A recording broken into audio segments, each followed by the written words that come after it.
사순절 두 번째 주일 예배를 시작하겠습니다. 이번 주도 조금 낯설긴 하지만 모습을 달리해서 또 방법을 달리해서 실시간 온라인 예배를 드리게 하신 하나님 앞에 마음 다하여 감사와 영광을 돌립니다. 살아계신 하나님 앞에 우리 사도신경으로 우리의 신앙을 고백합니다. 전능하사 천지를 만드신 하나님 아버지를 내가 믿사오며 그 외아들 우리 주 예수 그리스도를 믿사오니 이는 성령으로 잉태하사 동정녀 마리아에게 나시고 본디오 빌라도에게 고난을 받으사 십자가에 못 박혀 죽으시고 장사한 지 사흘 만에 죽은 자 가운데서 다시 살아나시며 하늘에 오르사 전능하신 하나님 우편에 앉아 계시다가 저리로서 산 자와 죽은 자를 심판하러 오시리라. 성령을 믿사오며 거룩한 공예와 성도가 서로 교통하는 것과 죄를 사하여 주시는 것과 몸이 다시 사는 것과 영원히 사는 것을 믿사옵나이다. 아멘. 이어서 하나님 말씀을 함께 봉독합니다. 온전한 예배가 빨리 회복되어야 될 텐데요, 회복될 것이라고 믿습니다. 하나님께서는 모든 것을 회복시키시니까요, 이 예배도 온전히 회복시키겠죠. 사실 이 온전한 예배가 온전한 예배로 드려질 수 있었던 곳은 에덴의 동산입니다. 우리가 금단의 열매 선악과를 먹음으로 우리의 손조라고 할 수 있는 아담과 하와가 불순종의 죄를 짓고 그만 이 땅으로 쫓겨났죠. 그래서 저희가 사실 이 땅에서의 예배는 필연적으로 불완전한 예배입니다. 에덴을 회복해서 하나님의 나라에 다시 들어가 거기에서 드리는 예배는 참으로 온전한 예배겠죠. 이 땅에서의 부분적인 예배도 점점 회복돼 가고 또 하나님 나라에서의 가슴 벅찬 예배의 순간도 기대하면서 오늘 하나님 말씀을 함께 합독하겠습니다. 에덴에서 쫓겨나고 난 다음에 참 그 선악과를 먹으면 정령 죽을 것이라 하시는 말씀을 따라서 불행이 시작됐죠. 죽음이라는 게 사실 어떤 건지 몰랐어요. 그런데 하나님 말씀에 불순종한 결과로 죽음을 최초로 경험하게 되는 가인이 아벨을 죽이는 사건이 발생됐습니다. 인류 최초의 살인사건이라고 할 수 있겠어요. 하나님을 잃어버린 사회에서 생겼던 불행이었습니다. 하나님을 상실한 마음으로부터 생겼던 참 슬픈 일이었죠. 형이 동생을 때려 죽였습니다. 그런 세상에 우리 살고 있습니다. 이런 세상에서 하나님께서 우리의 모든 것들을 회복시킬 것입니다. 그리스도를 보내신 것도 바로 그런 이유죠. 보혜사 성령을 보내신 이유도 바로 그것을 회복시키기 위해서 우리에게 보내신 것입니다. 그리스도를 통해서 우리가 십자가의 과정을 통해 부활을 이루려 하는 것, 그것이 바로 하나님의 영원한 나라에 임하는 것이고 온전한 예배와 우리 인간의 모든 것들을 회복시키시는 복된 순간이 될 것입니다. 그때까지 우리는 그리스도의 사람으로 그리스도의 사람답게 살아야 되겠습니다. 우리 그 말씀의 맥락을 이어서 가인의 이야기부터 하나님 말씀을 함께 봉독하도록 하겠습니다.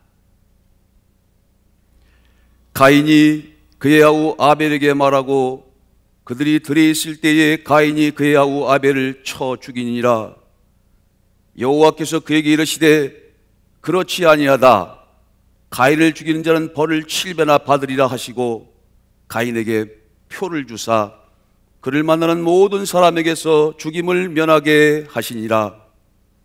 내가 그리스도와 그 부활의 권능과 그 고난의 참여함을 알고자 하여 그의 죽으심을 본받아 어떻게 해서든지 죽은 자 가운데서 부활에 이르려 하노니 또 내 이웃을 사랑하고 내 원수를 미워하라 하였다는 것을 너희가 들었으나 나는 너희에게 이르노니 너희 원수를 사랑하며 너희를 박해하는 자를 위하여 기도하라. 너희가 너희를 사랑하는 자를 사랑하면 무슨 상이 있으리요? 세리도 이같이 아니하느냐? 그러므로 하늘에 계신 너희 아버지의 온전하심과 같이 너희도 온전하라. 함께 다시 하나님 앞에 기도합니다. 살아계신 아버지 하나님, 하늘의 문을 활짝 여셔서 오늘도 온라인으로 드리는 이 예배를 축복하여 주옵소서. 모습은 달리하지만, 방법은 달리하지만 살아계신 하나님이 각자에게 필요한 은혜의 줄을 통하여, 믿음의 줄을 통하여, 성령의 줄을 통하여 하나님 필요한 것들을 공급할 것입니다. 영적으로, 물적으로 필요한 것들을 채우시고 영육간에 건강케 하여 주옵소서. 모든 질병으로부터 안전하게 보호하여 주옵소서. 살아계신 하나님, 살아계신 하나님, 살아계신 하나님, 오늘도 살아계신 하나님이 역사하실 줄 믿습니다. 하나님은 한 번도 쉬신 적이 없습니다. 오늘도 마찬가지입니다. 세상은 흉흉하지만 하나님은 더욱더 뜨겁게 열심히 역사하실 것입니다. 회복의 역사를 위해서 일하실 것입니다. 부활의 역사를 위해서 일하실 것입니다. 부활하신 그리스도 또한 주님과 더불어, 하나님과 더불어 창조자의 역할을 감당하시면서 재창조의 역사, 리뉴얼의 역사, 새로운 회복의 역사를 펼쳐가십니다.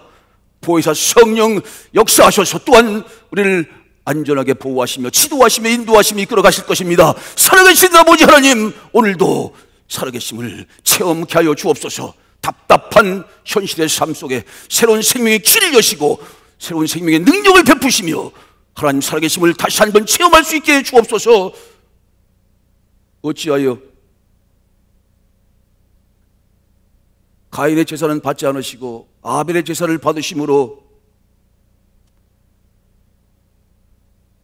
뻔하게 펼쳐지기, 그 역사에 하나님, 전지전능하신 하나님, 예정하시는 하나님께서 뻔히 그 후에 사건을 아셨을 텐데 왜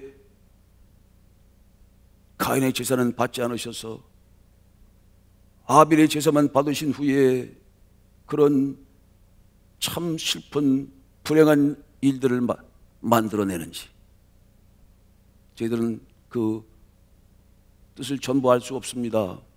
그러나 하나님의 신비한 섭리가 그 속에 역사하고 있음을 압니다. 하나님께서 오늘 그 신비한 섭리 속에 우리를 복주시기 위해 부르셨음을 믿습니다. 행복하게 하시기 위해 부르셨습니다. 이 시간이 하나님의 신비한 은혜와 섭리 속에서 참다운 하나님의 사람으로서 하나님의 사람들께서는 행복한 길을 열어가게 하여 주옵소서. 모든 것들을 다 주님 앞에 맡겼습니다. 오직 선하게 모든 삼력 개선을 이루시는 주님께서 우리를 가장 아름답고 귀하게 인도하여 주옵소서. 예수님의 이름으로 감사하며 기도하여 싸움나이다.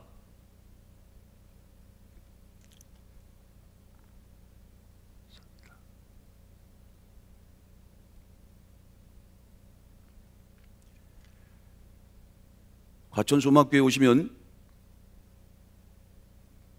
훌륭한 사람이 되기보다는 행복한 사람이 된다 하셨습니다. 오늘 비록 온라인으로 예배를 드리지만 여러분들의 마음과 여러분들의 영혼은 바로 이 영혼의 고향인 행복의 발전소에 와 계심을 믿습니다. 좀 보고 싶네요. 나만 보고 싶은가? 잘 나오나요?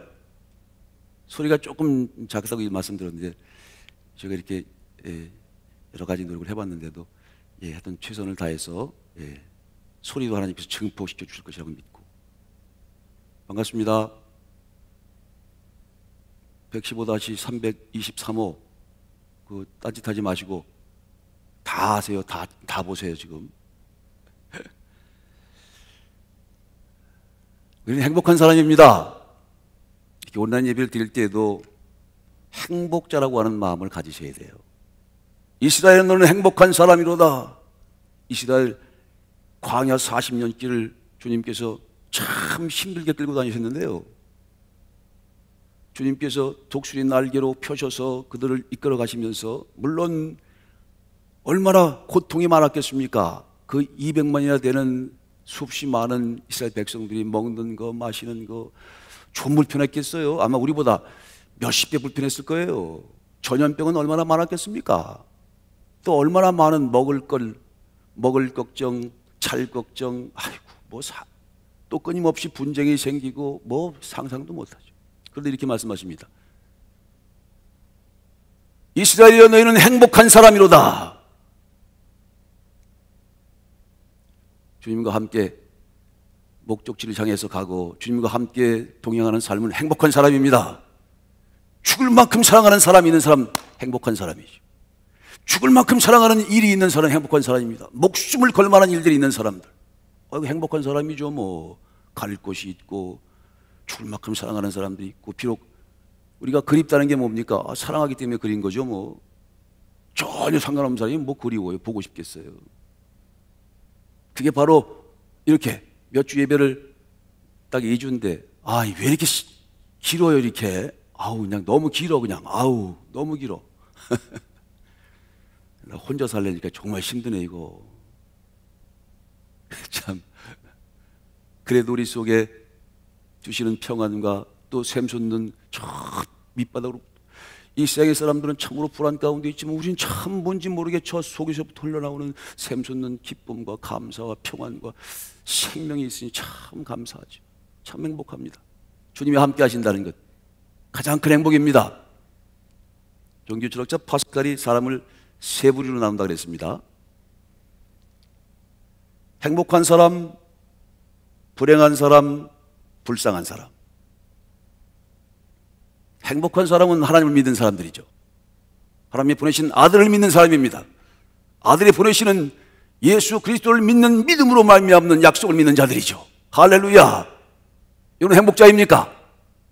그리고 이제 두 번째는 불행한 사람들, 믿지 못하는 사람. 믿지 못하고 돈이나 권력을 자기 인생의 전부로 의지하고 살아가는 사람들은 아마 지금 조금 불안할 거요. 힘들걸. 그 어디에서도 진정한 의미에서의 행복을 찾을 수 없단 말이에요. 우린 광야의 길 끌려가도 행복한 사람들이라잖아요. 갈 곳이 있고 주님이 함께 하시고 때마다 주님께서 필요한 것들을 공급하시고 하나님이 우리 편이 되시고 또 우리가 하나님 편이 되셔서 가는 이 동행의 삶이야말로, 목적지가 있는 삶이야말로 얼마나 행복한 삶입니까? 할렐루야. 그런데 안 믿어지는 사람은 어쩔 수가 없나 봐요. 그건 불행한 사람이래요. 또 한 부류, 행복과 사실 불행의 부류에 속해 있는 건데 불행 속에 또 한 부류가 이제 불쌍한 사람이랍니다. 하나님을 연구해, 하나님을 찾으려고 연구를 하는데 하나님을 못 만나지. 이게 불쌍하지. 여러분은 행복한 사람들입니까? 행복한 사람들이죠. 또 행복한 사람들이 되시기를 축복합니다. 이 과천 소망교회는 바로 그런 곳이랍니다. 훌륭한 사람, 성공하기 위해서 오시는 그런 곳이 아니고 행복한 사람들을 만드는 곳이죠. 인생을 살면서 가장 행복한 행복자들이 모여있는 것. 행복을 나눌수록 커집니다. 오늘도 비록 서로 떨어져서 예배를 드리지만 마음의 손을 내밀어서 함께 우리 그들과 인사하십시다. 자, 이렇게 인사하실까요? 이 또한 지나가리라. 그 가족들끼리 인사하세요, 빨리. 이것 또한 지나가리라. 다 지나가는 겁니다. 다윗 왕이 시므이의 아들 솔로몬에게 그렇게 하나 과제를 냈다고 그러죠. 전쟁에 이기고 잘 될 때, 자만할 때 자만하지 않을 수 있는 경구, 또 전쟁에 지고 모든 게 잘 안 되고 전염병이 돌고 참 힘들고 고통스러울 때 낙심하지 않을 수 있는 그 한마디 경고를 딱 한마디로 줄여서 갖고 와라. 내가 그것을 반지에 새겨서 내 이 약속의 반지로 끼워 살아갈 것이다. 수없이 많은 세월을 고민하다가 딱 가지고 온 구절이 그거죠. 이 또한 지나가리라. 이 또한 지나가리라. 다 지나갑니다. 그런데 우리는 주 안에서 이 모든 것들이 지나가면서 그리스도 안에서는 모든 것이 합력해서 좋은 결과를 만듭니다. 반드시 좋은 결실을 주실 것입니다. 왜 가인이 아벨을 때려 죽이시는데 그대로 보고만 계실까? 그거 잘 몰라요. 세상에 인생에 살아가면서 인생을 살아가는 모든 삶의 과정 중에 잘 모르는 게 많아요. 그 이유를 잘 알지 못하는 게 많습니다. 그 대표적인 게 바로 가인이 이렇게 아벨을 죽이는 사건이었어요. 근데 그 속에 분명히 하나님 뜻이 있죠. 왜 이렇게 코로나가 창궐해서 이 교회에서 예배를 마음껏 드릴 수 없는 그런 상황이 됐는지 가슴이 아프죠. 답답하죠. 그러나 어쩔 수 없이 또 우리가 지역사회의 빛과 소금의 역할을 해야 하는데 그것이 오히려 또 다른 부담이 되고 또 다른 전염지가 되면 안 되니까 이웃을 사랑하고 하나님을 사랑하는 마음으로 그리스도를 사랑하고 우리 사랑하는 이 사람들을 사랑하는 마음으로 이렇게 정말 가슴이 미어집니다. 왜 이런 일이 있을지 잘 모르겠어요. 그러나 우리는 그 속에서 다시 한번 하나님은 살아계시다는 걸 믿습니다. 살아계신 하나님이 하나님의 뜻을 신비스럽게 이루시고 계신다는 사실을 믿습니다. 그것은 하나님의 사람들에게 모든 것을 합해서 선을 이루실 것이라고 믿습니다. 우리에게 필요한 것들을 주실 것입니다. 잘못된 것은 고쳐나가시겠죠. 회개할 것은 회개하게 하시겠습니다. 또한 우리에게 필요한 것들 이런 기회를 통해서 고통과 풀무불 속에서 하나님의 사람들은 정금같이 만들어지는 법입니다. 불안의 꽃을 피울 것입니다. 부활의 꽃을 피울 것입니다. 진가를 드러낼 것입니다. 하나님의 사람들은 하나님의 사람답게 만들어지는 것이죠. 할렐루야. 어두울수록 빛은 더욱더 그 빛의 진가를 드러내는 것이죠. 우린 그렇게 주어진 소중한 이 길을 뜨겁게 사랑하면서 주와 함께 우리 속에 저 밑바닥에부터 흘러나오는 감사와 행복을 가지고 이 가장 어려운 때, 가장 중요한 때를 믿음으로 사랑으로 서로를 끌어안고 함께 갈 것입니다. 함께 갑시다. 힘을 내십시오. 하나님의 은혜와 성령의 능력을 부어주실 것입니다. 보혜사인 그리스도와 보혜사인 진리의 성령 여러분들을 지키고 보호하고 인도하실 것입니다. 가장 좋은 것으로 채워줄 것입니다. 하나님은 우리를 복 주시게 부르신 분이니 복 주실 것입니다. 영적, 물적, 몸적인 복을 주실 것입니다. 여러분 그렇게 믿습니까? 믿는 자는 복이 있습니다.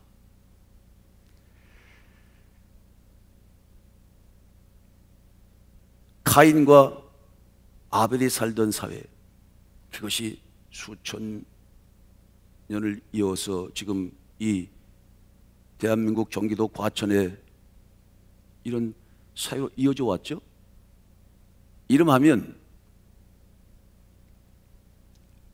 에덴의 낙원에서 쫓겨난 사회를 살고 있는 거예요. 다른 말로 바꾸면요, 이 사회는 하나님이 없는 사회입니다. 그렇죠? 로마서에서 사도 바울이 고백하고 성령의 감동하심으로 증언한 것처럼 하나님이 없는 시대, 하나님이 없는 사회에 살고 있는 거예요. 하나님이 등을 돌리고 있는 거죠. 이렇게. 에덴에 살 때에는 하나님께서 직접 응답하셨습니다. 얼마나 좋았을까요? 하나님께서 에덴 동산을 창설하시고 다 마음껏 해라. 그 인간의 권리가 얼마나 대단했을까요? 그런데 먹지 말라는 그 금단의 열매, 선악과 그 딱 한 가지만 지키라고 했던 것들을 지키지 않아서 그만 쫓겨난 다음부터 생겨나는 이 불행의 시대, 불행의 세계, 그것을 이름하여 하나님을 잃어버린 시대입니다. 하나님을 잃어버린 사회요, 또 하나님을 상실한 마음이다.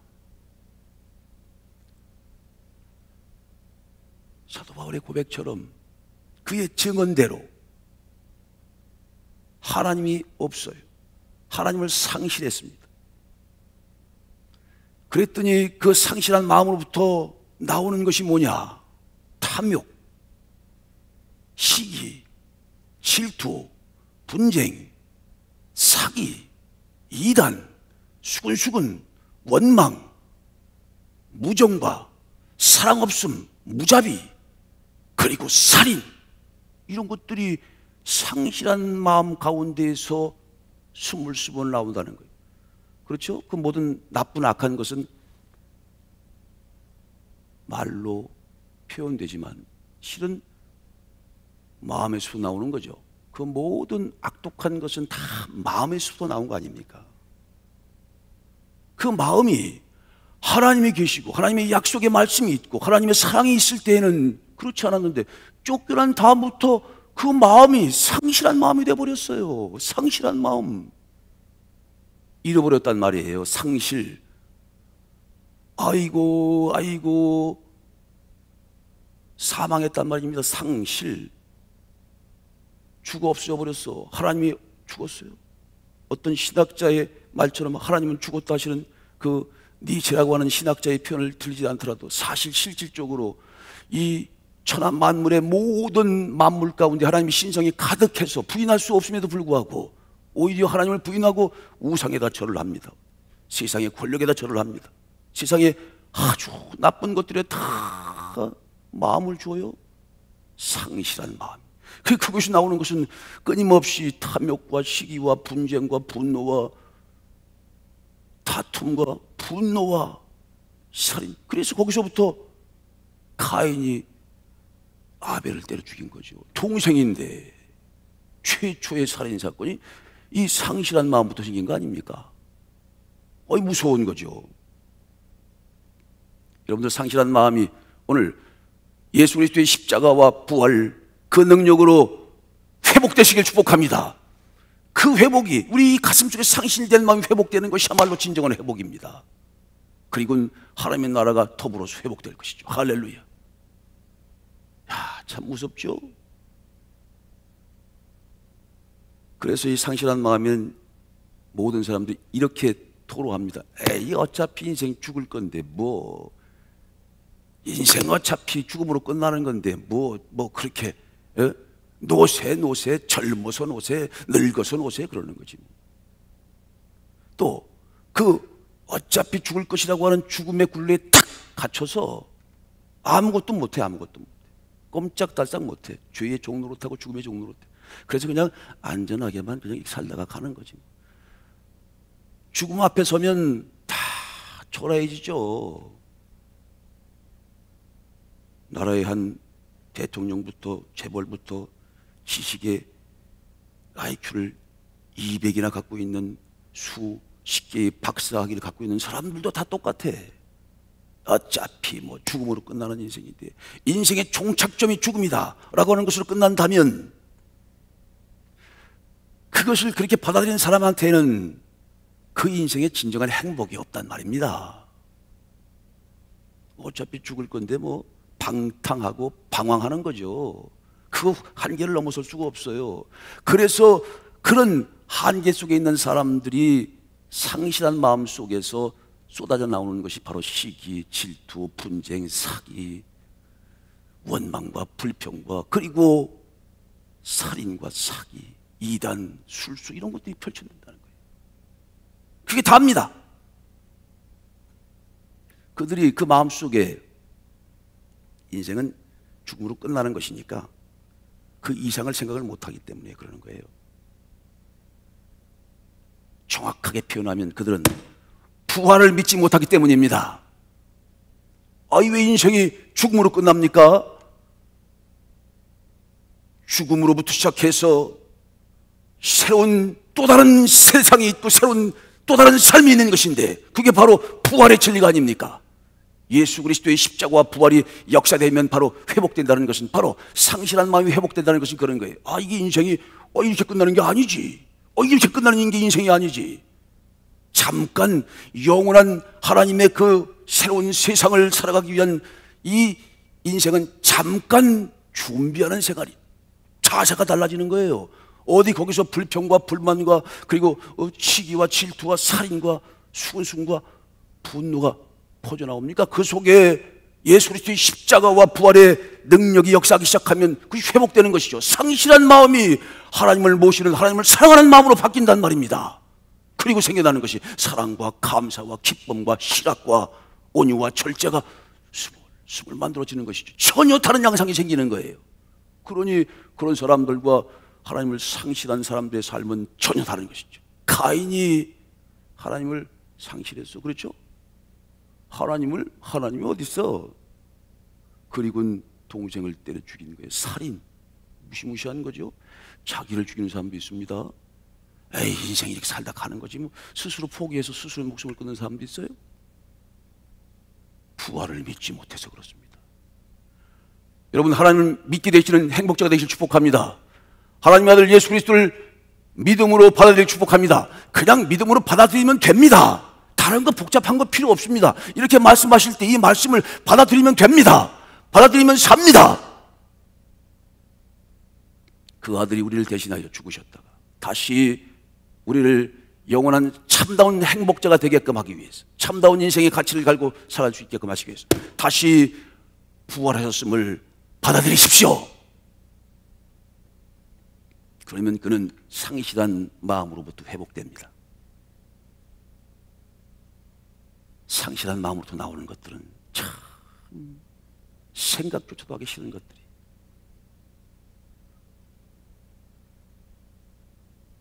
이 인생이란 부활이 오기 전에 오늘 사도 바울은 어찌하든지 십자가의 산맥을 넘어서 부활의 영광에 이르고자 한다 합니다. 어찌하든지 이 죽은 자 가운데서 부활에 이르려 한답니다. 어찌하든지 이 십자가의 과정을 통과해서 어찌하든지 어떻게 하든지 최종 목적지인 부활에 이르려 한다고 다짐하고 또 다짐합니다. 부활을 믿는 사람이죠. 그러니 그는 방탕할 수 없습니다. 그러니 그는 사기치거나 살인하거나 수군수군되거나 원망할 수 없어요. 다만 또 다른 새로운 인생, 또 다른 새로운 세상을, 또 다른 부활의 참다운 삶을 기대하기 때문에 그 부활이 오기 전에 바로 그 부활을 맞이하는 새로운 삶의 자세로 살아간단 말입니다. 세상에 아무리 코로나가 창궐해도, 이 시간 우리가 아무리 어려운 상황 속에 있어도 우린 다가오는 새로운 세상을 준비하며 살아갑니다. 부활의 새로운 영광의 순간을 준비하며 살아갑니다. 할렐루야. 그러니 우리는 그 부활이 오기까지, 부활에 이르기까지 attain the resurrection이라고 합니다. attain이라고 하는 것은 이른다, 또 얻는다, 그런 뜻이에요. 부활을 얻기도 하고 부활에 이르기도 하죠. 참 멋진 표현이에요. 그 부활을 얻기 전에 난 다 이뤘다는 것이 아니라, 난 다 얻었다는 것도 아니다. 바로 그 최종 목적지인 그 부활을 얻기 위해서 나는 지금도 달려간다. 한눈 팔지 않는다. 땅의 것을 생각하지 않는다. 하늘의 것을 생각하고 하나님 기뻐하시는 일, 이 세상에 잠깐 살아가는 것이지 영원한 새로운 세상이 준비되어 있으니 이 잠깐 사는 동안 나는 부끄러움이 없는 준비된 삶을 살아갑시다. 잠깐이지. 이 인생이 끝나면 다 끝나는 게 아니에요. 이거 다 끝나는 건데, 뭐 죽음으로 다 끝나는 건데, 어차피 죽을 인생인데 뭐 대충 살아. 뭐 그렇게 살아. 그냥 즐기고 살아가는 거지 뭐. 방탕하고 방황하고 사기치고 수군수군대고 원망하고 살인하고 이단에 빠져서 그들과 같이 뛰놀고 그렇게 살아가는 인생이 하나님 상실한 그런 인생이요, 부활을 믿지 못하는 인생인 것입니다. 그리스도가 우리를 대신해 죽으셨다가 다시 살아나셨습니다. 그 부활이 없다면 우리의 믿음은 헛것이지요. 우리가 사는 세상에 이 세상이 전부라고 생각하고, 우리가 꿈꾸는 세상이 이 세상이 전부라고 생각한다고, 또 다른 세상이 없다면 우린 가장 불쌍한 사람이라는 거예요. 그러나 우리 주 그리스도께서 우리를 대신하여 죽으셨다가 다시 살아나셨습니다. 이거 이해할 수 없는 신비예요. 부활의 신비, 하나님의 비밀이고 그리스도의 비밀이죠. 그리스도의 오른손에 있는 일곱 별의 비밀과 함께 가장 위대한 비밀입니다. 잘 이해할 수는 없지만 오늘 이 시간 주의 말씀을 따라서 꿀떡 삼키십시오. 다 받아들이십시오. 그리하면 여러분들 속엔 상실한 마음속에 새로운 생명의 꽃이 피어날 것입니다. 희망의 꽃이 피어날 것입니다.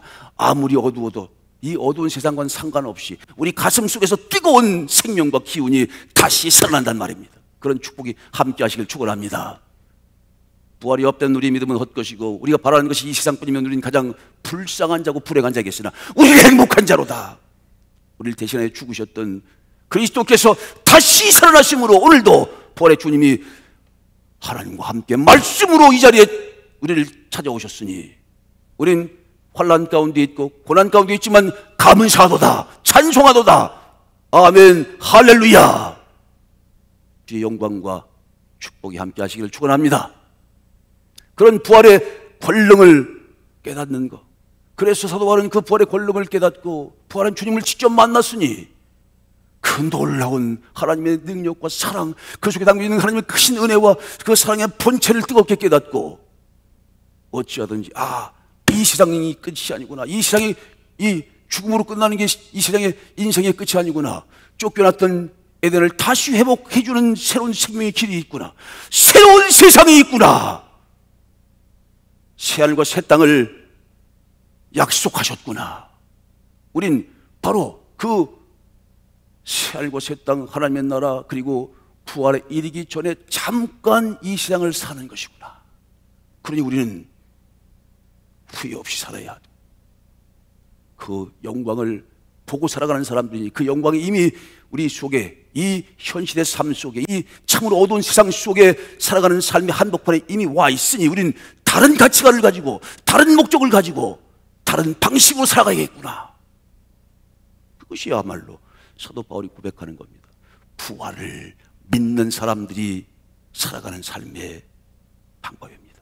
하나님을 상실한 사람들이 살아가는 참으로 방탕하고 방황하는 그런 인생, 그런 쳐다보기도 싫은 인생 아니고 우린 차원이 높은 인생이죠.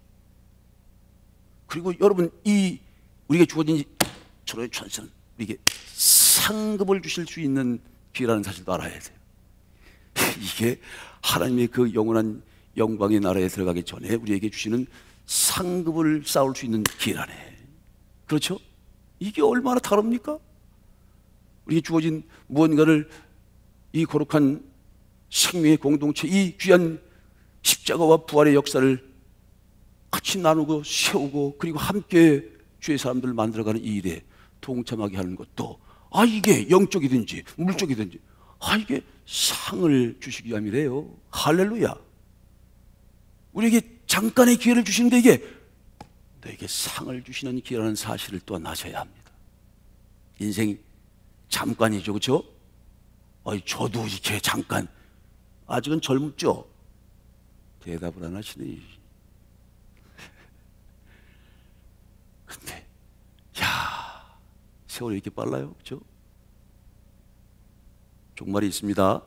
개인적인 종말이든 우주적인 종말, 역사적인 종말이든 종말이 있어요. 끝이 있습니다. 근데 그 끝이 다가 아니란 말이에요. 그 끝에서부터 시작되는 위대한 새로운 출발이 있습니다. 새로운 세상이 있습니다. 할렐루야. 참된 생명이 영원토록 지속되는 가장 위대한 새 희망의 나라가 다가오고 있습니다. 부활이 다가오고 있습니다. 지금도 우리가 부활을 현재적으로 경험하지만, 실질적으로 경험하지만 또 완전한 부활의 순간이 있습니다. 그날, 그 순간 여러분들 위해 준비한 시간입니다.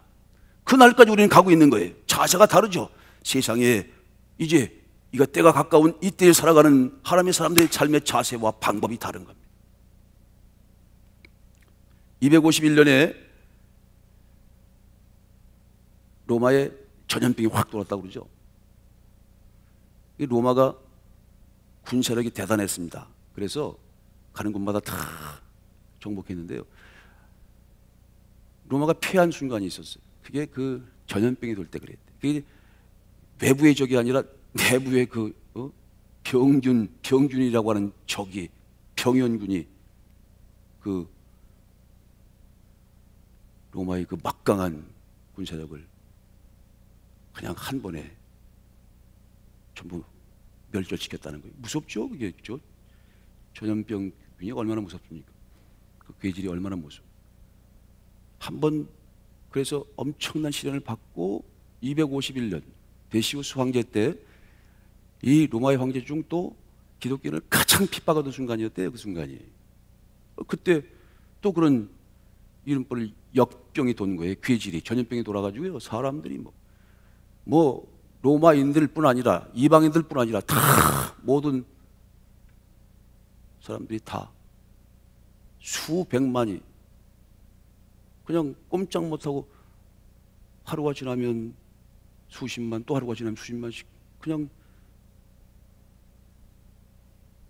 죽어갔답니다. 야, 참 그 얼마나 절박한 순간이었을까요?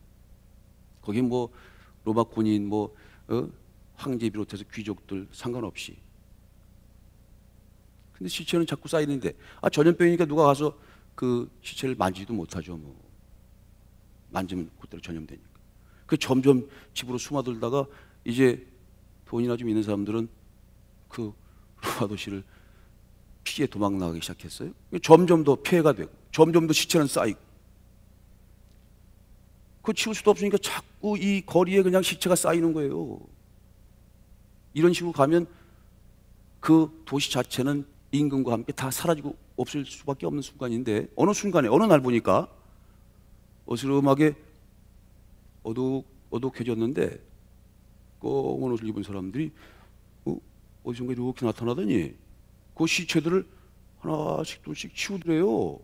그 만지기만 하면 그 강력한 전염병이 탁 옮아서 함께 감염될 수밖에 없는 그런 죽음의 위험을 무릅쓰고, 그래서 그들이 하나씩 둘씩 시체를 다 치우고, 그리고 바닷물로 초독을 쫙 하더라는 거예요. 이 바닷물이 소금 기운이 모든 바이러스의 그 겉표면을 탁 터쳐서 죽인다네요. 그 당시 가장 강력한 그게 그 치료법이었답니다. 소금물이 그렇게 강력하다고 그러네요. 이빨을 닦을 때 여러분 소금에다가 이렇게 해가지고 닦으라고 그러시던데, 저도 그래서 소금에다 넣어가지고 닦았는데, 소금이 그렇게 그 당시에는 뭐 다른 그 치료제가 없으니까 그래서 소금물로 깨끗하게 씻고, 그 다음날 보면 또 아침에 사람들이 그냥 이쪽 저쪽에서 그냥 집에서 무슨 가족들 할 거 없이 죽었으니까 다 쏟아내면 그냥 집집마다 길거리에 그냥 시체가 산더미가 쌓여 있으면 그 저녁 때가 되면 그 사람들이 후루룩 나와가지고 그들을 또 다 치고 바닷물로 깨끗하게 또 청소. 그 다음날 보면은 시체가 점점 더 많아져. 근데 와서 그 시간이 되면 컴컴해지면 그 사람들이 어디선가 나타나가지고 저들이 무슨 천사야 뭐야 이게 그냥 나타나가지고 다 치우고 깨끗하게 청소하고. 그래서 그렇게 한 지 일주일 만에 그 전염병이 잡히기 시작했대요. 그래서 역사학자들이 그 최고의 재난을 그들로 인해서 전염병을 극복했다라는 그 당시의 역사 기록이 있습니다. 이건 실적인 역사적인 사실이에요. 근데 그들이 누구냐 봤더니 그들이 로마 시대의 그 황제들이 기독교인들을 핍박할 때 그 죽음의 핍박, 사람을 막 불에 태워 죽이고 그냥 깍배기를 벗기고 그 가족들을 전체 산 이별시키고 했던 그 그리스도인들이 지하 카타콤으로, 지하 동굴로 숨어 들어갔던 그들이 저녁 때가 되면 나와가지고 그 시체를 다 치우곤 깨끗하게 청소하고 다시 들어가고, 뭐 있으면 또 잡혀 죽으니까. 그리고 사람들이 또 시체가 그냥 온 도로에 가득하고 거기에 접촉도 안 하고 그냥 펄 떨어져 어떻게 도망갈 궁리만 하고 불안에 떨어 있는 그 로마 시민들은 꼼짝달싹 못하고 집을 다 닫고 밖에 발로 한 걸음 내미지 못하는 그런 극한 상황 속에서 그들은 또 그 지하 카타콤에서 슬그머니 기어 나와가지고 그들도 어떻게 될지 모르잖아요. 그 한 사람만 감염되면 거기 있는 지하 카타콤에 있는 사람은 다 연결되기 때문에 한꺼번에 몰살하는 거거든요. 그 얼마나 두렵겠어요. 그들도 걸리면 죽어, 또 드러나면 죽는다고. 그런데 자기의 신분을 노출해가면서 그들을 다 치우는 그런 위험을 무릅쓰고 죽음의 위험을 무릅쓰고 그들을 다 치워낸 그들로 인해서 그 전염병이 잡혔대요. 그러니 그 로마 사람들이 얼마나 고맙겠어요. 그래서 그 그리스도인들을 그 이후로는 파라볼레이노라고 불렀답니다. 그 뜻은 그리스도인인데 이들은 죽음의 위험을 무릅쓰는 사랑의 실천자들이라는 거예요. 그 지하 카타콤에요. 저도 가보니까 그 사람이 살 데가 안 돼요. 거기에 쫓겨와서 핍박당해 왔으면서 얼마나 미웠을까요? 아마 죽이고 싶었을 거예요. 그렇죠? 애들까지 들어와서 거기서 스스로 거기도 감염이 되니까 들어가서 거기 아이를 낳으면 그냥 아이가 거기서 죽어요. 그러면 밖에 나갈 수가 없으니 거기서는 그 손으로 그 무덤을 파가지고 거기다가 집어넣고 할 때 그 속에 맺혀 있는 게 얼마나 가슴 맺혀 있는 게 있을까요? 도망 나와서 핍박당해서 목숨을 피해서 생명을 얻기 위해서 애들하고 함께 가족들 들어와서 거기 숨어 있으면서 자기를 핍박했던 그들을 얼마나 사실 보통 사람이면 전부 다 죽일 만큼 밉겠죠. 원수 같지 않겠습니까? 그게 자기가 고통 주는 걸 좀 견딜만 할 거야. 그러나 자기 자식들이 죽어 넘어가고 자기 부모들이 죽어 넘어갈 때 그 고통 속에서 그 핍박자들이 왜 생각이 안 났겠습니까? 그런데도 그들이 스멀스멀 올라가서 그 다 핍박했던 그 핍박자들인데 그 시체들을 다 치우고 다 소금물로 청소하고 다시 들어와서 자기들끼리 또 기도하고 예배하고 또 저녁 때가 되면 다시 올라가가지고는 다 치워가서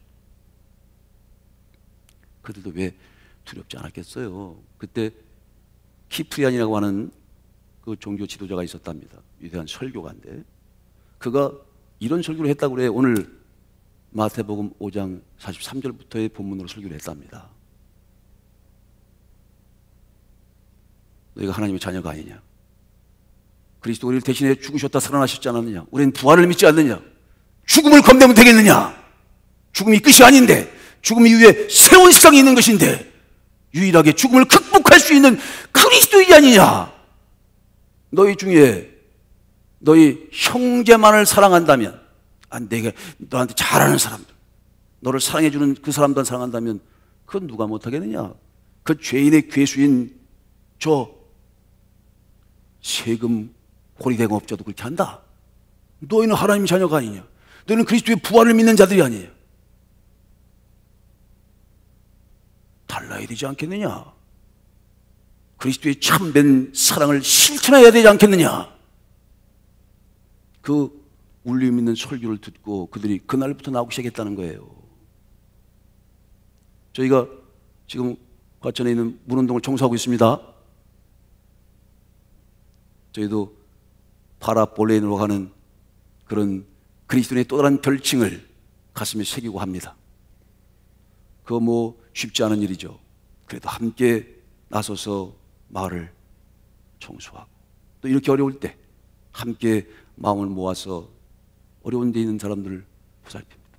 그들이 그렇게 갇혀서 지하 동굴에 갇혀서 그런 핍박을 당하면서도 그 주님의 말씀을 듣는 순간 그리스도의 부활의 정신이 살아난 거죠. 그리고 위험을 무릅쓰는 자라고 하는 파라폴레인으로 하는 그리스도인의 또 다른 별칭을 얻게 되면 야, 저 사람들은 다르다. 저런 상황 속에서 아니 그것도 자신을 핍박했던 저 원수들을 향해서 저 원수들이 다 죽어 넘어져 있는데 좀 놔두면 그냥 감염돼서 죽는 거죠. 자연스럽게 자연 사는 거 아닙니까? 좋은 기회일 수도 있지. 자기들 이렇게 만든 사람 원수들인데 그런데 너희가 이웃을 사랑하는 것을 들을 거니와 내가 너희에게 말한다. 주님께서 말씀하시기를 원수를 사랑하라. 너희들을 핍박하는 자를 위해서 기도하고 그들을 위하여 간호하고 그들을 돌보라. 자기 아이들도 죽어가. 그런데도 올라가서 그 사랑을 실천하는 진짜 그리스도인. 우린 그리스도의 약속을 믿습니다. 우린 부활의 약속을 믿습니다. 이 세상 잠깐뿐 세상 잠깐 살다가 하나님께로 가는 부활의 나라로 가는 부활의 순간에 도착하는 그 직전에 잠깐 살아가는 잠깐의 인생이라는 것을 압니다. 그러게 우리는 삶의 방법과 태도가 다른 것이죠. 우리 또한 사랑을 액션해야 할 것입니다. 원수조차도, 가족도 사랑하지 못하는 사람이 있어요. 이건 안 됩니다. 가족이 무슨 원수예요? 우리는 원수도 사랑해야 되는 건데 불편한 거 왜 없겠습니까? 가족 사이도 불편한 게 있습니다. 그러나 우리가 정말 그리스도의 부활을 믿는 사람이고 그리스도를 참으로 가슴속에 담고 살아가는 사람이라면 우리는 부활을 믿는 사람으로 하나님을 상실한 마음에서 벗어나야 되는 거예요. 하나님 없는 사람처럼 살아가면 안 됩니다. 그 속에 시기와 질투와 분내와 사기와 악독이 가득 차서 그렇게 살아가면 되겠습니까? 살인과 수근수근과 원망과 그것이 가득 차 살아가는 사람들은 하나님이 없는 사람이지, 부활을 믿지 못하는 사람들이죠. 그리스도가 없는 사람들이죠. 그러나 우리는 그리스도의 사람들입니다. 그리스도의 십자가의 사람들입니다. 그리스도의 십자가의 뒤를 따라서 주님도 우리를 대신하여 죽을 만큼 살아가는 자들을 위해서 죽으셨던, 죽음을 무릅쓰고 죽으셨잖아요. 그 사랑이 우리 속에 있지 않습니까? 우리는 마땅히 주님의 뒤를 따라가야 할 것입니다. 그 주님의 뒤를 따라가는 참다운 사랑의 실천자들, 사랑의 액션자들이 되어져서 참으로 합당한 하나님의 영광을 드러내시길 축복합니다. 이 시대에 또 다른 파라볼레인이라고 하는 칭함을 받는 과천 소망교인들이 되시길 축복합니다. 이 감동으로 인해서 한 사람이 실천하잖아요. 이 한 사람의 실천의 충동, 아 그래 나도 이렇게 해야 되겠다 하는 이 한 사람의 실천의 충동이 또 다른 사람의 마음을 흔든다는 거예요. 그 사람은 끝나는 게 아니라 이게 그 주변에 또 다른 파장을 일으킨다는 거예요. 한 사람의 감동된, 한 사람이 흔들린 마음으로 그래 나도 사랑을 실천하고 나도 사랑을 액션해야지, 이게 진짜 사랑인 건데, 이런 시대에 말로만 신앙인이 아니라 진짜 삶으로, 사랑을 삶으로 열매로 보여줘야 되겠지 하고 움직이면 그가 움직이는 그 뒤를 따라서 누군가 따라 움직이게 된다요. 테리 폭스라고 하는 한 발이 잘린 장애인 마라토너가 있습니다. 한 발이 잘렸어요. 그 사람이 마라톤을 합니다. 죽음 같은 거죠. 얼마나 고통스럽겠어요. 운동선수인데, 마라토너인데 다리가 잘렸으니